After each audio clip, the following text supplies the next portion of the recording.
ito ma'am, 8 years to pay lang siya. Tapos, yung payout niya ma'am, kumbaga parang pinaka-interest ng cash na 35,000 mo every 2 years, meron siyang 9,000 plus. Kumbaga parang pag sa savings, pag sinave mo tong 35,000 or yung 70,000, hindi yan kikita sa loob ng 2 taon ng 9,000. Okay. Tapos, 8 years to pay lang siya ma'am, ang maturity natin is up to 20 years naman po.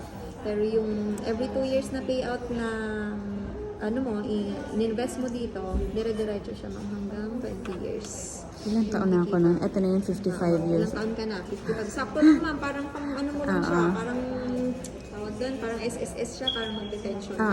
Once na decided na ako, automatic mag-aano na agad ng 18. I-deduct na agad yan ma'am sa savings mo ma'am. Tapos, kung gusto mong ipa-auto-debit, dito ka na lang maghuhulog ng 3,000 hanggang mabuo mo yung 18%. Ito, pag may nangyari naman, alin dito yun? Then ma'am, pag halimbawa, knock on wood, may baby ka na ba ma'am? Wala po. Wala pa.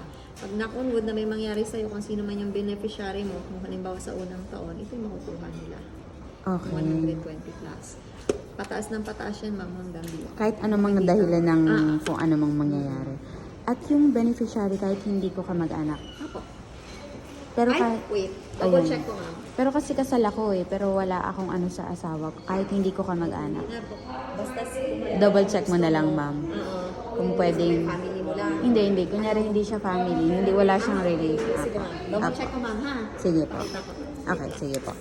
Ito ma'am, after 20 years, kung halimbawa wala talagang nangyari sa'yo, okay ka pa, makukuha mo to ma'am after 20 years. Ito yun. Total living benefits ma'am, ito yung makukuha mo. Tapos, plus dividends natin ma'am na up to 4%. Di naman yan siya bumababa ma'am. Tapos plus mo to. Plus pa yan.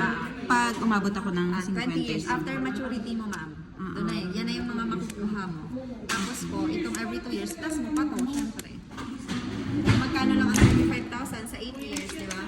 Kung ita-times mo lang siya, magkano lang yung ipon mo na yun, tumubo ka na din. At least dyan, insured ka pa. Insured. 280. Asan ko yung 280 sinasa ma'am. ko? 280, ito.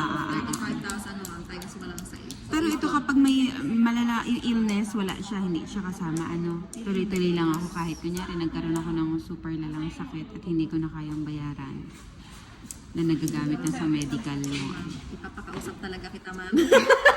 Kasi ma'am, hindi ko na yan alam.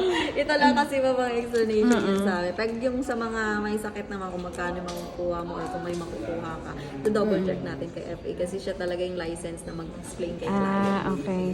Sige. Wait lang ma'am. Hindi ka naman nagmamadali mo, Marvin.